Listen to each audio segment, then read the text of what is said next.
My name's Jonathan.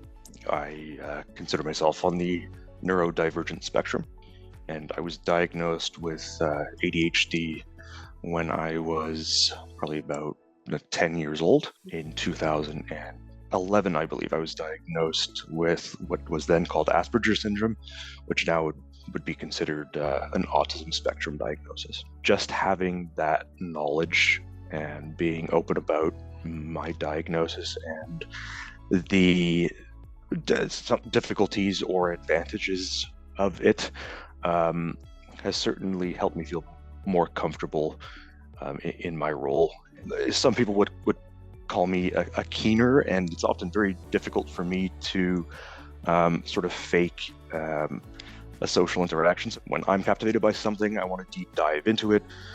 I find discovering something that fuels my curiosity will help carry me through to the end. If there is one project or task that requires sustained concentration and patience, I find that would be great to potentially have a neurodivergent individual take that role, and they'll often excel at it.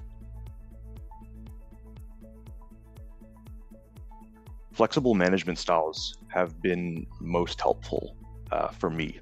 I don't think a manager needs any experience in coaching, mentoring, employing a neurodivergent employee.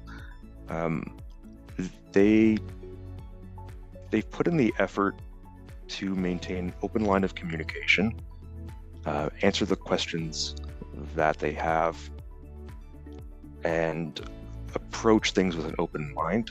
I think that's all they need to help the employee prosper and grow. I think it's really important to have consistent one-on-ones with the employee.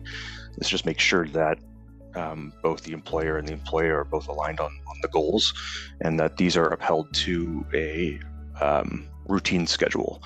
I find that social stability is really important for roles that require a lot of communication, and having a manager-facilitated introduction to the team members is key when first starting a role. Having a manager or coworker who can fit the role of an unbiased mentor can certainly help an employee to feel comfortable. Minimizing social and environmental distractions in the workplace help keep me on task. If I sometimes feel like I've fallen behind in my work, this tends to be due to communication issues. And having a manager utilize multiple modes of communication is really helpful. And for me, making sure I have enough information to see the bigger picture can really help me take control of the project.